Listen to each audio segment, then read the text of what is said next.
마가복음 11장 1절로 10절 말씀 함께 봅니다. 마가복음 11장 1절로 10절 말씀. 그들이 예루살렘에 가까이 와서 감람산 벳바게와 베다니에 이르렀을 때에 예수께서 제자 중 둘을 보내시며 이르시되 너희는 맞은편 마을로 가라. 그리로 들어가면 곧 아직 아무도 타보지 않은 나귀 새끼가 매어 있는 것을 보리니 풀어 끌고 오라. 만일 누가 너희에게 왜 이렇게 하느냐 묻거든 주가 쓰시겠다 하라. 그리하면 즉시 이리로 보내리라 하시니 제자들이 가서 본즉 나귀 새끼가 문 앞 거리에 매어 있는지라. 그것을 푸니 거기 서 있는 사람 중 어떤 이들이 이르되 나귀 새끼를 풀어 무엇 하려느냐 하매 제자들이 예수께서 이르신 대로 말한대 이에 허락하는지라. 나귀 새끼를 예수께로 끌고 와서 자기들의 겉옷을 그 위에 얹어 놓음에 예수께서 타시니 많은 사람들은 자기들의 겉옷을 또 다른 이들은 들에서 벤 나뭇가지를 길에 펴며 앞에서 가고 뒤에서 따르는 자들이 소리 지르되 호산나 찬송하리로다. 주의 이름으로 오시는 이여 찬송하리로다. 오는 우리 조상 다윗의 나라여 가장 높은 곳에서 호산나 하더라. 이 시간에는 승리의 입성이라는 제목으로 함께 은혜를 나누길 원합니다. 오늘은 예수 그리스도께서 십자가의 죽음을 앞두고 예루살렘에 공식 입성하신 것을 기념하는 종려주일이자 고난주간이 시작되는 고난주일입니다. 종려주일은 사순절의 절정이라고 할 수가 있습니다. 종려주일로부터 예수님의 공생의 마지막 주간이 시작되고 십자가 순환을 향한 예수님의 행적이 더욱 드라마틱하게 나타나기 때문이죠. 이제 우리는 십자가에서 죽으심으로 우리를 구원하시기 위해 예루살렘에 입성하신 예수님의 마음을 깨닫고 주님이 걸어가신 그 행적을 따라 십자가의 길을 걸어가야 합니다. 주님이 걸어가신 십자가의 길에 나타난 사랑과 능력, 지혜와 희생을 묵상하며 십자가로 말미암는 인생을 살아야 합니다. 예수를 구주로 영접한 성도에게 십자가는 생명과 승리의 시작이요 자유와 기쁨의 완성이며 천국의 문을 열고 천국의 가치를 누리게 하는 힘입니다.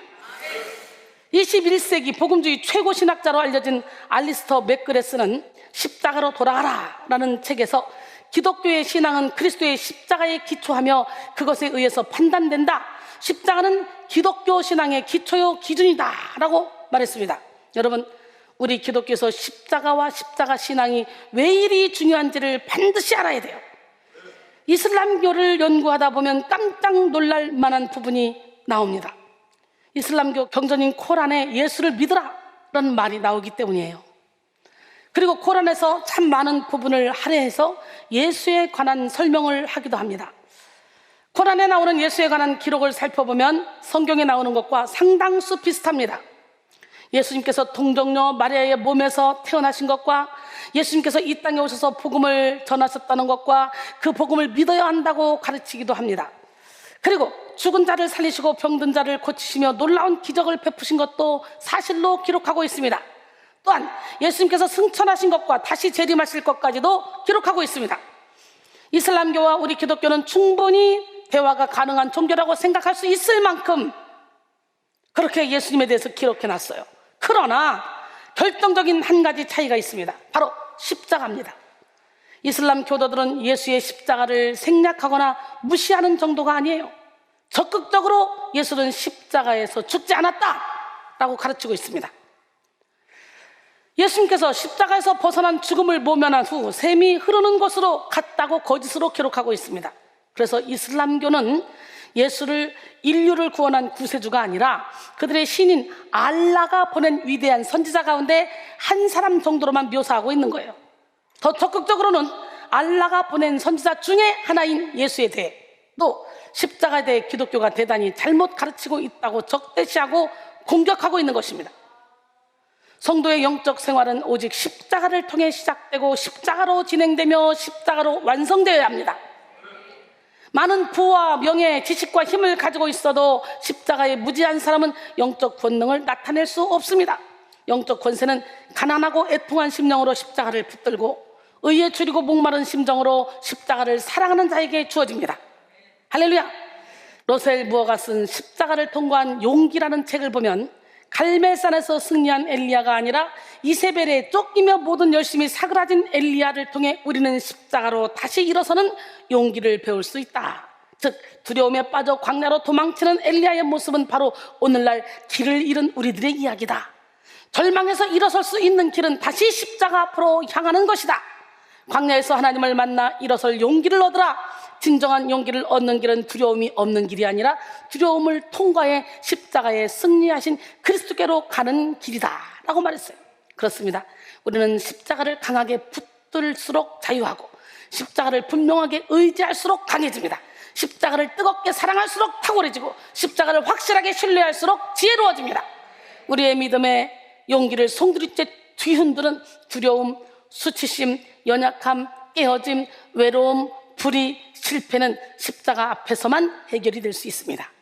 엘리야처럼 절망의 밑바닥인 광야에서 하나님을 만난 순간, 하나님의 확신의 자리, 소명의 자리, 온전함의 자리, 견고함의 자리, 연합의 자리, 정의의 자리로 나아갈 수 있습니다. 거룩한 믿음의 용기로 가는 길은 바로 십자가의 길로 가는 거예요. 이런 십자가의 길이란 깨어짐을 통해 온전함으로, 외로움을 통해 공동체로, 약함을 통해 강함으로, 실패를 통해 미래로 가는 거예요. 이 시간 여러분 모두가 영의 눈을 열고 영의 감각을 깨워 십자가를 깨닫고 체험함으로 주님이 걸어가신 십자가의 길을 따르는 능력 있는 그리스도인으로 우뚝 세워지기를 바랍니다. 고린도전서 1장 22절로 24절, 유대인은 표적을 구하고 헬라인은 지혜를 찾으나 우리는 십자가에 못 박힌 그리스도를 전하니 유대인에게는 거리끼는 것이요 이방인에게는 미련한 것이로되 오직 부르심을 받은 자들에게는 유대인이나 헬라인이나 그리스도는 하나님의 능력이요 하나님의 지혜니라 그랬어요. 마틴 루터는 십자가 너머에 있는 즐거움을 생각하면 십자가의 부끄러움을 개의치 않게 될 것이다 라고 했습니다. 그렇습니다. 믿지 않는 자들에게 십자가가 미련해 보이지만 믿는 우리에게는 하나님의 능력이며 지혜이며 신비입니다. 우리는 그 십자가를 바라보고 따르며 십자가를 쫓아 살아야 돼요. 고린도전서 1장 18절에 십자가의 도가 멸망한 자들에게는 미련한 것이요 구원을 받는 우리에게는 하나님의 능력이라 그랬어요. 할렐루야. 예수님이 들어가신 예루살렘의 문은 고난의 문이요 죽음의 문이며 십자가의 문이었습니다.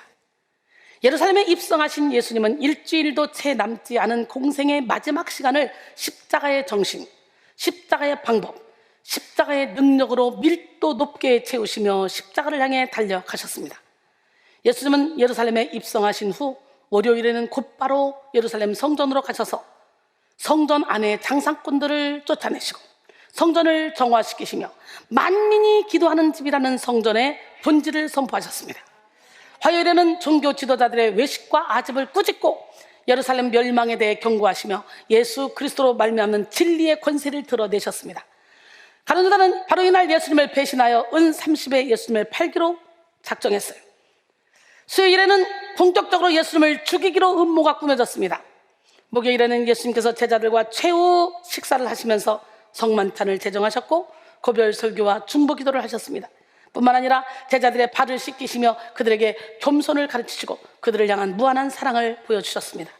금요일은 예수님이 잡혀서 공회 앞에 서고 빌라도의 신문을 받은 후 모진 고문을 당하시고 십자가에 달려 죽으셨습니다. 토요일은 안식일로 로마 병정들이 예수님의 무덤을 지켰고 그 다음 날인 주일 새벽에 예수님은 모든 사망 권세를 이기시고 부활하셨습니다. 예수님은 하나님의 때에 하나님의 방법에 맞추어 정확하게 순종하심으로 십자가를 지셨고 천국의 원리대로 세상 임금인 마귀를 심판하셨습니다. 구약 성경에 예언된 하나님의 말씀대로 자신의 생명을 온 인류를 위한 대속물로 내어주셨고 사람들이 상상하지도 못할 위대한 사랑으로 우리를 죄와 사망에서 구원하셨습니다. 마가복음 10장 45절에 인자가 온 것은 섬김을 받으려 함이 아니라 도리어 섬기려 하고 자기 목숨을 많은 사람의 대속물로 주려 함이라 그랬어요. 요한복음 3장 16절에 여러분 잘 알죠? 하나님이 세상을 이처럼 사랑하사 독생자를 주셨으니 이는 그를 믿는 자마다 멸망하지 않고 영생을 얻게 하려 하심이라. 하나님이 그 아들을 세상에 보내신 것은 세상을 심판하려 하심이 아니요 그로 말미암아 세상이 구원을 받게 하려 하심이라. 할렐루야. 십자가 안에는 승리를 위한 완전한 능력이 있습니다.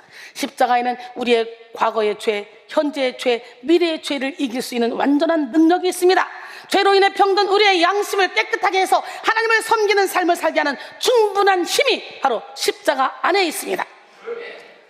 히브리서 9장 11절로 14절, 그리스도께서는 장래 좋은 일의 대제사장으로 오사 손으로 짓지 아니한 것 곧 이 창조에 속하지 아니한 더 크고 온전한 장막으로 말미암아 염소와 송아지의 피로 하지 아니하고 오직 자기의 피로 영원한 속죄를 이루사 단번에 성소에 들어가셨느니라. 염소와 황소의 피와 및 암송아지의 죄를 부정한 자에게 뿌려 그 육체를 정결하게 하여 거룩하게 하거든 하물며 영원하신 성령으로 말미암아 흠없는 자기를 하나님께 드린 그리스도의 피가 어찌 너희 양심을 죽은 행실에서 깨끗하게 하고 살아계신 하나님을 섬기게 하지 못하겠느냐 그랬어요. 십자가를 의지하는 사람은 백전백승의 삶을 살 수 있습니다. 승리의 십자가를 붙잡은 사람은 지독한 상처와 죄를 이길 수 있고 환경과 문제를 이길 수 있습니다. 마귀의 맹렬한 공격을 물리칠 수 있으며 세상의 짙은 어둠을 이길 수 있습니다. 이규용 씨는 그에 져서 아들아 인생의 큰 그림을 그려라 해서 인생의 승자와 패자에 대해서 이렇게 말했습니다.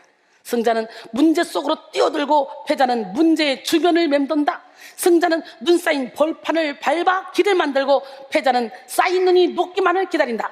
승자의 주머니 속에는 꿈이 있고 패자의 주머니 속에는 욕심이 있다. 승자는 등수나 포상과는 상관없이 달리나 패자는 포상만 바라보고 달린다. 승자는 달리는 도중에 이미 행복감에 젖어 있으나 패자는 경주가 끝나도 행복감을 느끼지 못한다 라고 했습니다. 여러분 저를 보세요. 저는 설교를 하면서 설교 준비하면서 영상 작업하면서 찬양 만들면서 거기에 충분한 행복감을 느끼고 있습니다. 그리고 하면서 행복감을 느끼죠. 성공을 하든 안 하든 나의 삶이 날마다 주님의 인도함 따라 행복감을 느껴야 돼. 우리는 승리의 십자가를 의지하여 영혼육의 삶에서 승리를 누리고 천국의 의와 평강과 희락을 누려야 합니다. 예수님은 우리에게 완전한 승리를 주시기 위해 예루살렘에 입성하셨고 십자가에서 죽으셨습니다. 일평생 죽기를 무서워하며 죄의 종살이를 하던 우리를 자유롭게 하고 하나님의 자녀가 되게 하여 영생을 누리게 하시려고 십자가의 모든 고통을 직면하셨습니다. 히브리서 2장 14절로 15절 자녀들은 혈과 육에 속하였음에 그도 또한 같은 모양으로 혈과 육을 함께 지니심은 죽음을 통하여 죽음의 세력을 잡은 자 곧 마귀를 멸하시며 또 죽기를 무서워함으로 한평생 매여 종로로 타는 모든 자들을 놓아주려 하심이니 그랬어요. 그러므로 예수님의 예루살렘 입성은 승리의 입성입니다. 예수님은 스스로 죄의 문제를 해결할 수 없는 우리를 구원하시기 위해 예루살렘에 입성하셨고 십자가를 향해 전진하심으로 우리에게 승리의 능력을 주셨습니다. 친히 유월절 어린 양이 되어 우리의 죄를 대속하신 예수님은 십자가의 죽으심으로 우리에게 영원한 승리를 보장해 주셨습니다. 오늘 우리는 믿음으로 승리의 십자가를 붙들고 2000년 전 오늘 예루살렘으로 입성한 예수 그리스도가 우리의 마음에 입성하시도록 해야 합니다. 우리의 가정에, 우리의 사업장에, 우리의 인간관계에, 우리의 삶의 모든 영역과 순간에 승리의 입성이 이루어지게 해야 합니다. 주님이 입성하시는 곳에 승리가 주어집니다. 하나님의 임재가 있는 곳에 천국의 통치가 이루어집니다. 예수 그리스도께서 거하시는 곳에 모든 어둠은 떠나갑니다. 진리 되신 주님이, 보배 되신 주님이 질그릇된 우리 안에 들어오셔서 주인만 되시면 사방으로 의격사도 쌓이지 않습니다. 박해를 받아도 버림받지 않습니다. 거꾸로 때림을 당해도 망하지 않습니다. 아낌없게 답답해도 낙심하지 않습니다. 왜? 임마누엘 하나님이 함께 하시기 때문에. 그러므로 우리는 먼저 예수 그리스도께서 우리의 마음에 머무시도록 마음의 문을 활짝 열어야 됩니다. 예수 그리스도를 주인 삼지 않고 먼저 받을 축복을 구하는 것은 모순입니다. 예수 그리스도를 의지하지 않고 먼저 승리의 영광을 구하는 것은 잘못된 것입니다. 이 시간 여러분 모두가 믿음으로 승리의 십자가를 붙들고 예수 그리스도가 여러분 안에 입성하심을 체험하시기를 소원합니다. 계시록 3장 20절로 21절 볼지어다 내가 문 밖에 서서 두드리노니 누구든지 내 음성을 듣고 문을 열면 내가 그에게로 들어가 그와 더불어 얹고 그는 나와 더불어 먹으리라. 내가 문 밖에 서서 문을 두드리노니 오늘 시간에 주님이 두드리시는 걸 느껴야 돼. 회칠한 무덤처럼 가시그로 똘똘 뭉쳐있으면 몰라. 가죽옷을 10개씩 20개씩 껴있고 무스탕을 껴있고 밍크를 껴있고 있어봐. 아무리 뒤에서 때리고 꼬집어도 못 느껴. 피부까지 안 와. 한참 걸려. 그런 것처럼 가시게 옷을 입으면 안 돼. 깨닫지 못해. 회개할 수가 없어. 이거 벗어야 돼. 그래서 이걸 벗게 하기 위해서 우리 하나님은 저에게 고난을 허락하신 거예요. 내 인생의 벼랑 끝에서 만나주신 그 하나님, 그 하나님은 여러분의 하나님입니다.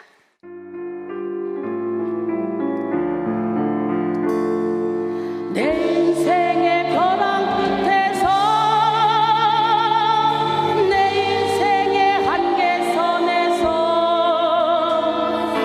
내 인생의 절망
할렐루야.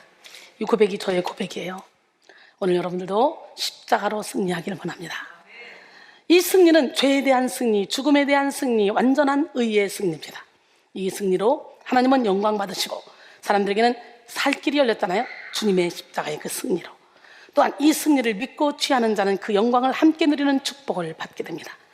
그런데 승리의 입성은 세상 사람들이 기대하는 방식으로 이루어지지 않았습니다. 세상 사람들은 승리의 왕이 입성하실 때 매우 화려하고 거창한 일들이 벌어질 것이라고 기대합니다. 전쟁에서 승리하고 돌아온 왕은 화려한 개선 행렬과 함께 멋진 백마를 타고 돋보이는 옷차림을 할 것이라 예상합니다. 그러나 예수 그리스도의 예루살렘 입성은 그렇지 않았어요. 주님은 화려하기는커녕 오히려 우스꽝스러워 보일 수 있는 새끼 나귀를 타고 예루살렘으로 들어가셨습니다. 나귀는 다 커도 키가 150cm를 넘지 않습니다. 게다가 예수님이 타신 나귀는 사람이 한 번도 타지 않은 새끼 나귀니까 얼마나 작고 힘이 없겠습니까? 장성한 어른이 그 작은 나귀를 타는 모습은 마치 다 큰 어린이들이 타는 자전거를 탄 것처럼 어색하고 볼품없는 그런 모습이었을 것입니다. 예수님이 이렇게 새끼 나귀를 타신 것은 구약의 예언을 성취하려는 것이었고, 동시에 승리의 능력은 화려한 외형에 있는 것이 아니라 겸손에서 나온다는 것을 가르치기 위한 것이었습니다. 실제로 예수님은 나는 마음이 온유하고 겸손하니 나의 멍에를 메고 내게 배우라. 그리하면 너희 마음이 쉼을 얻으리라고 말씀하셨어요. 당시 종교 지도자들의 눈에 나귀 새끼를 타신 예수님의 모습이 초라하고 연약해 보였지만 그분은 틀림없이 메시아여 겸손의 왕이셨습니다. 스가랴 9장 9절에 시온에 따라 크게 기뻐할지어다, 예루살렘에 따라 즐거이 부를지어다. 보라, 내 왕이 내게 임하시나니 그는 공의로우시며 구원을 베푸시며 겸손하여서 나귀를 타시나니 나귀의 작은 것 곧 나귀 새끼니라 그랬어요. 스가랴 선지자는 주전 520년에 예수님이 겸손하여서 새끼 나귀를 타실 것이라고 예언했습니다. 마태와 요한은 예수님이 새끼 나귀를 타심으로 예언을 성취하신 것에 대해 각각 다음과 같이 말했습니다. 마태복음 21장 2절로 5절, 이르시되 너희는 맞은편 마을로 가라. 그리하여 곧 메인 나귀와 나귀 새끼가 함께 있는 것을 보리니 풀어 내게로 끌고 오라. 만일 누가 무슨 말을 하거든 주가 쓰시겠다 하라. 그리하면 즉시 보내리라 하시니 이는 선자를 통하여 하신 말씀을 이루려 하심이라. 일렀으되 시온 딸에게 이르기를 내 왕이 내게 임하나니 그는 겸손하여 나귀 곧 멍에 매는 짐승의 새끼를 탔도다 하라 하였느니라. 요한복음 12장 14절로 15절, 예수는 한 어린 나귀를 보고 타시니 이는 기록된 바 시온 따라 두려워하지 말라. 보라, 너희 왕이 새끼 나귀를 타고 오신다 함과 같더라 그랬어요. 예수님은 예언의 말씀 그대로 새끼 나귀를 타셨고, 오늘 본문을 기록한 마가는 예수님이 타실 새끼 나귀를 구하는 일에 오늘 본문의 1절부터 7절까지를 할애했습니다. 예수님의 총 예루살렘 입성 기사가 10절로 이루어져 있는데 그중 70%를 새끼 나귀를 구하는 일에 썼다는 거예요. 이를 통해 예수님이 얼마나 의도적으로 신중하게 새끼 나귀를 선택했는지를 보여준 것입니다. 주님은 예루살렘에 가까이 이르렀을 때 제자들을 맞은편 마을로 보내시고 아무도 타보지 않은 새끼 나귀를 보면 풀어서 끌고 오라고 그랬어요. 이때 그 주인이 왜 이렇게 하느냐? 주가 쓰시겠다라고 말씀을 하겠어요. 제자들은 예수님의 말씀대로 행했고 나귀 주인은 순순히 허락했습니다. 이와 같은 일은 예수님의 초자연적인 지식과 능력으로 된 것인지 아니면 예수님이 나귀 주인과 사전에 미리 이야기를 한 것인지는 분명히 알 수 없어요. 그러나 예수님이 분명하고 확실하게 어린 나귀를 골라서 예루살렘 입성을 친히 준비하셨다는 사실은 알 수 있습니다. 여기서 아직 아무도 타보지 않은 나귀 새끼는 때묻지 않은 성결의 상태를 가리키는 거예요. 때묻지 않은 성결의 상태. 여러분, 이런 나귀 새끼가 돼야 돼. 하나님 앞에 어린 나귀 새끼가 돼야 돼. 때묻지 않은 성결한 상태가 돼야 된다고요. 이렇게 때묻지 않은 성결의 상태를 가리키기도 하고 경험이 없고 미숙한 상태를 가리키기도 합니다. 내가 뭐 할 수 있어, 나 할 수 있어 이런 사람이 아니라 경험이 없고 미숙해서 오로지 하나님만 바라볼 수 있는 사람, 하나님은 그런 사람을 통해 일하십니다. 하나님의 어리석음이 사람보다 지혜롭고 하나님의 약하심이 사람보다 강하다 그랬잖아요. 할렐루야. 제자들은 예수님의 말씀대로 메어있던 나귀 새끼를 풀어 끌고 와서 자기들의 겉옷을 그 위에 얹고 예수님을 타시게 했죠. 아마 제자들은 나귀 새끼를 타시겠다 말씀하신 예수의 말씀에 수많은 생각을 했을 것입니다. 장성하고 늠름한 나귀도 아니고 새끼 나귀를 가져오라 말씀하신 예수님의 뜻을 다 알 수 없었겠죠. 그러나 제자들은 예수님의 말씀대로 행하여 예수 그리스도의 구원 사역에 동참했습니다. 우리 또한 이해할 수 없을 때, 도무지 받아들여지지 않는 그런 상황에 직면했을 때 예수님의 말씀대로 행해야 합니다. 그때 우리는 예수님의 사역에 동참하는 존귀한 삶을 살 수 있습니다. 예수님을 태운 나귀 새끼는 작고 초라한 모습으로 매여 있는 삶을 살다가 순식간에 왕의 입성식에 쓰임받는 존귀한 존재가 됐어요. 오늘 우리도 마찬가지예요. 우리는 모두 나귀 새끼처럼 연약합니다. 우리 중 어떤 사람은 나귀 새끼처럼 미숙하고, 또 우리 중 어떤 사람은 나귀 새끼처럼 경험이 부족하기도 합니다. 전혀 하나님의 일에 어울리지 않게 초라하고 부족할 수도 있어요. 뿐만 아니라 우리 모두 나귀 새끼처럼 매여 있었습니다. 여러 가지 죄에 매여 있고 상처에 매여 있었으며 자유롭지 못했잖아요. 부정적인 생각에 매이고 어리석은 욕심에 매이고 지혜롭지 못한 그런 삶을 살았습니다. 악한 습관에 매이고 어두운 환경에 매여서 영의 일을 알지 못했습니다. 열등감과 낮은 자존감에 매여 하나님이 주신 능력을 발휘하지도 못했습니다. 그러나 주님께서 나귀 새끼를 쓰시려고 부르셨듯이 우리를 사용하시려고 부르셨습니다. 주님께서 나귀 새끼를 풀어 주님께 오게 하셨듯이 우리를 모든 묶임에서 풀어서 예수님께 나오게 하셨습니다. 그러므로 우리는 우리의 연약함과 부족함을 핑계대지 말고 주님께 순종해야 합니다. 상황과 환경을 핑계 삼지 말고 주님의 부르심대로 살아야 합니다. 주님께 부름받은 나귀 새끼는 전적인 주님의 은혜에 의해 승리의 입성의 주역으로 쓰임받았습니다. 마찬가지로 우리가 나귀 새끼처럼 연약하고 초라해도 예수님의 말씀에 순종하기만 하면 예수님께 쓰임받는 영광을 누릴 수가 있습니다. 이 시간 여러분 모두가 주님의 부르심에 순종함으로 나귀 새끼처럼 승리의 입성을 위한 일꾼으로 쓰임받으시길 바랍니다. 기도의 일꾼, 섬김의 일꾼, 전도의 일꾼이 되어 승리의 입성을 이루고 예배의 일꾼, 찬양의 일꾼, 사랑의 일꾼이 되어 승리의 입성에 참여하시기를 바랍니다. 종교개혁자 마틴 루터는 인간을 말에 비유하면서 말이 등에 누구를 태우느냐에 따라 그의 길이 결정되는 것처럼 사람도 하나님을 주인으로 모시느냐 마귀를 주인으로 섬기느냐에 따라 인생의 길이 달라진다고 했습니다. 지금 여러분 위에는 누가 자리 잡고 있습니까? 우리는 나귀 새끼처럼 작고 연약해도 오직 예수님만을 모시고 예수님의 말씀에만 순종해야 합니다. 로마서 6장 12절로 14절 그러므로 너희는 죄가 너희 죽을 몸을 지배하지 못하게 하여 몸의 사육에 순종하지 말고 또한 너희 지체를 불의의 무기로 죄에게 내주지 말고 오직 너희 자신을 죽은 자 가운데서 다시 살아난 자 같이 하나님께 드리며 너희 지체를 의의 무기로 하나님께 드리라. 죄가 너희를 주장하지 못하리니 이는 너희가 법 아래 있지 아니하고 은혜 아래 있음이라 그랬어요. 승리의 입성을 위한 도구로 쓰임받는 나귀는 덩달아 예수님이 받는 찬사와 영광을 누렸습니다. 예수님을 칭송한 사람들은 나귀 새끼가 걷는 길에 겉옷을 깔았고 나귀 새끼가 가는 곳마다 종려나무를 흔들었습니다. 예수님을 태운 나귀 새끼는 벳바게에서 예루살렘 성까지 근 2km에 이르는 거리를 예수님을 태우고 잘 행진했습니다. 마가복음 11장 7절로 10절 나귀 새끼를 예수께로 끌고 와서 자기들의 겉옷을 그 위에 얹어 놓음에 예수께서 타시니 많은 사람들이 자기들의 겉옷을 또 다른 이들은 들에서 벤 나뭇가지를 길에 펴며 앞에서 가고 뒤에서 따르는 자들이 소리 지르되 호산나 찬송하리로다 주의 이름으로 오시는 이여 찬송하리로다 오는 우리 조상 다윗의 나라여 가장 높은 곳에서 호산나 하더라 노래하며 따르죠. 당시 예루살렘에는 유월절을 맞아 찾아온 큰 무리가 있었습니다. 이스라엘 전국에서 뿐만 아니라 여러 나라에 흩어져 사는 유대인들도 예루살렘에 모여들었습니다. 고대 역사가 요세푸스에 따르면 유월절을 맞아 예루살렘을 찾는 인파는 270만 명 정도 되었다고 합니다. 그 많은 사람들이 예루살렘으로 입성하는 예수님을 향해 종려나무를 흔들며 호산나를 찬양하며 외쳤어요.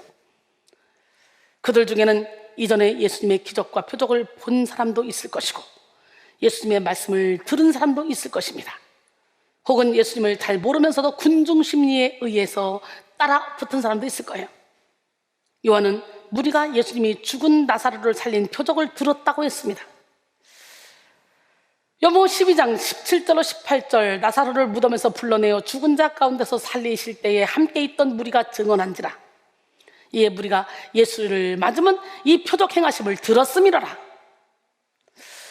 예루살렘 입성인 오늘 하루 전날 나사로의 동네에는 예수님을 위한 잔치가 열렸고, 나사로의 누이 마리아가 향료를 예수님의 발에 부어 예수님의 장례를 준비했습니다. 그 자리에 많은 유대인들이 예수님과 다시 살아난 나사로를 보기 위해 모여들었어요. 이에 대제사장들은 예수님과 더불어 나사로까지 죽이려고 모의했죠. 나사로가 살아난 기적으로 많은 사람이 예수님을 믿었기 때문이었어요. 요한복음 12장 9절로 11절, 유대인의 큰 무리가 예수께서 여기 계신 줄을 알고 오니 이는 예수만 보기 위함이 아니요 죽은 자 가운데서 살리신 나사로도 보려 함이로라. 대제사장들이 나사로까지 죽이려고 모의하니 나사로 때문에 많은 유대인이 가서 예수를 믿음이로라 그랬어요. 그리고 다음날 무리들은 예수님이 예루살렘으로 오신다는 소식을 들은 거예요. 수많은 사람들은 의와 아름다움, 승리를 상징하는 종려나무를 흔들면서 예수님을 승리의 왕으로 맞았습니다. 존경과 찬사의 의미에서 자신들의 겉옷을 벗어서 땅에 깔면서 호산나 외치기도 했어요. 호산나는 구원하소서라는 히브리어에서 유래한 말이며 기쁨과 승리를 표현하는 환호성을 포함한 말입니다. 많은 사람들은 예수님을 왕이라 부르며 자신들을 구원해달라고 외쳤어요. 요한복음 12장 13절에 종려나무 가지를 가지고 맞으러 나가 외치되 호산나 찬송하리로다. 주의 이름으로 오시느니 곧 이스라엘 왕이시여 하더라. 예수님의 옆에 있던 제자들은 무리의 대단한 환호와 칭송을 받는 예수님을 보면서 덩달아 흥분하고 우쭐댔을 것입니다. 한순간에 예수님이 이스라엘의 왕이 된 것처럼 모든 사람이 들썩였어요. 모든 이가 승리를 기대하며 예수님을 맞이했지만 그들이 기대하는 승리와 예수님이 이루시는 승리는 완전히 다른 거였어요. 예수님을 향해 호산나라고 외치는 군중들은 예수님이 로마의 지배에서 이스라엘을 구원해서 경제적으로 정치적으로 이스라엘을 부강하게 해줄 것이라고 기대했습니다. 이들은 육적인 승리, 현세적인 승리를 기대했어요. 요즘도 예수 믿고 이 땅에서 사업이 잘 되고 건강해지고 복받고 막 이것만 찾는 사람들이 이런 무리들이에요. 유치한 신앙이죠. 저차원적인 신앙. 예수님의 승리는 영적인 승리. 우리가 예수 믿는 것은 우리 영혼이 깨어나기 위함, 저 천국을 가기 위함이라는 걸 다시 한번 깨달아야 돼요. 영이 깨어나봐. 내 영혼이 잘된 같이 범사가 잘되고 모든 것 강건해진대요. 영만 깨어나봐. 우리 하나님께서 우리에게 복의 복을 준대. 빌립보 4장 19절에 나의 하나님이 그리스도 예수 안에서 영광 가운데 그 풍성한 대로 너희 모든 쓸 것을 채우시리라. 여러분, 우리 주님의 승리는 영적인 승리였고 근원적인 승리였으며 영원한 승리였어요. 마귀의 일을 멸하기 위해 승리의 입성을 하신 주님은 교만한 마귀가 깨닫지 못하는 겸손의 능력으로 입성하셨고, 죄의 권세를 이기기 위해 승리의 입성을 하신 예수님은 죄를 초월하는 희생의 사랑의 능력으로 입성하셨어요. 그러므로 오늘 우리는 예수님이 행하신 승리의 입성을 깨닫기 위해 영의 눈을 활짝 열어야 돼요. 영의 눈이 열리고 영의 귀가 열리고 영적인 마문이 활짝 열리는 여러분 모두가 되기를 바랍니다. 예수님의 승리를 따르기 위해 교만을 버리고 겸손해야 하고, 죄의 소욕을 버리고 성령의 소욕을 쫓아야 합니다. 영적 전쟁에서 교만은 패망의 지름길이라는 걸 알아야 돼요. 그리스도의 군사는 겸손할 때 승리하고 교만할 때 패배합니다. 마음을 비울 때 승리하고 욕심을 부릴 때 패배합니다. 이사야 57장 15절에 지극히 존귀하며 영원히 거하시며 거룩하다 이름하는 이가 이와 같이 말씀하시되 내가 높고 거룩한 곳에 있으며 또한 통회하고 마음이 겸손한 자와 함께 있나니 이는 겸손한 자의 영을 소생시키며 통회하는 자의 마음을 소생시키려 함이라 그랬어요. 베드로전서 5장 6절에 보니까 그러므로 하나님의 능하신 손 아래서 겸손하라. 때가 되면 너희를 높이시리라. 결국 호산나라고 외친 무리들은 5일 만에 예수님을 십자가에 못 박으라고 소리치는 성난 폭군으로 돌변했습니다. 그들이 기대하는 승리가 좌절되었다고 생각되니 가차없이 예수님을 버렸던 것이죠. 그들은 명백한 죄를 지은 바라바를 도와주고 죄 없는 예수를 죽이라고 소리쳤습니다. 마가복음 15장 11절로 14절. 그러나 대제사장들이 무리를 충동하여 도리어 바라바를 놓아달라 하게 하니 빌라도가 또 대답하여 이르되 그러면 너희가 유대인의 왕이라 하는 일을 내가 어떻게 하랴? 그들이 다시 소리 지르되 그를 십자가에 못 박게 하소서. 빌라도가 이르되 어찌미냐? 무슨 악한 일을 하였느냐? 하니 더욱 소리 지르되 십자가에 못 박게 하소서 하는지라. 이처럼 욕심과 교만은 위험한 결과를 불러옵니다. 예수님의 뜻을 내 욕심과 교만으로 해석했던 사람들은 자기 생각과 다르게 흘러가는 상황 속에서 분노했습니다. 오늘날 많은 그리스도인들이 예수를 따르기로 결단하면서도 따라올 육적인 영광과 풍요를 기대합니다. 그러나 곧 자신이 기대했던 육적인 축복이 주어지지 않을 때 하나님을 원망하며 대적하기도 하죠. 예수님의 제자들도 크게 다르지 않았습니다. 그들도 죽음의 위기 앞에서 하나같이 예수님을 배반하고 도망갔어요. 무리와 제자들은 십자가로 이루신 예수님의 승리를 깨닫지 못하고 예수님의 십자가의 길을 따르지 못했습니다. 오늘날 많은 성도들도 입술로는 십자가의 승리를 붙든다 하면서 예수님이 걸어가신 십자가의 길은 따르지 않습니다. 우리는 십자가를 향한 예수님의 승리의 입성을 깨닫고 주님이 택하신 승리의 방법을 따라야 합니다. 겸손으로 교만을 이기고 인내로 조급함을 이기며 사랑으로 미움을 이겨야 합니다. 섬김으로 안일함을 이기고 희생으로 이기심을 이기고 기쁨으로 우울을 이겨야 합니다. 십자가의 정신을 따라 살며 세상의 악을 이기고 십자가의 능력으로 어둠의 권세를 물리쳐야 합니다. 로마서 12장 17절로 21절 아무에게도 악을 악으로 갚지 말고 모든 사람 앞에서 선한 일을 도모하라. 할 수 있거든 너희로서는 모든 사람과 더불어 화목하라. 내 사랑하는 자들아 너희가 친히 원수를 갚지 말고 하나님의 진노하심에 맡기라. 기록되었을 때 원수 갚는 것이 내게 있으니 내가 갚으리라고 주께서 말씀하시니라. 내 원수가 줄이거든 먹이고 목마르거든 마시게 하라. 그리함으로 내 숯불을 그 머리에 쌓아 놓으리라. 악에게 치지 말고 손으로 악을 이기라 그랬어요. 할렐루야. 결론적으로 사랑하는 성도 여러분, 십자가를 향한 예수님의 예루살렘 입성은 죄와 사망의 권세를 이기는 승리의 입성입니다. 우리는 승리의 십자가를 믿음으로 붙잡아서 우리의 마음에서, 우리의 가정에서, 우리의 사업장에서, 우리의 인간관계에서, 우리 삶의 모든 영역에서 예수 그리스도의 승리의 입성을 체험해야 돼요. 예수님이 여러분에게 주인으로 오시면 모든 게 다 승리입니다. 할렐루야. 예수 그리스도의 입성은 새끼 나귀를 타고 겸손의 입성이었고 십자가의 희생과 고난을 직면한 순종의 입성이었어요. 오늘 우리는 새끼 나귀와 같이 부족하고 연약하며 매여있던 우리를 일꾼으로 불러주신 주님께 순종하며 승리의 입성을 이어나가야 합니다. 육의 욕심으로 구하는 승리가 아니라 예수 그리스도께서 완성하신 영의 승리를 따르며 승리의 도구로 쓰임받는 우리 모두가 되길 원해요. 이 시간 여러분 모두가 승리의 입성을 이루신 예수 그리스도를 따라 십자가의 길을 걸어감으로 승리의 계가를 부르고 부활의 영광을 누리시기를 주님의 이름으로 축원합니다.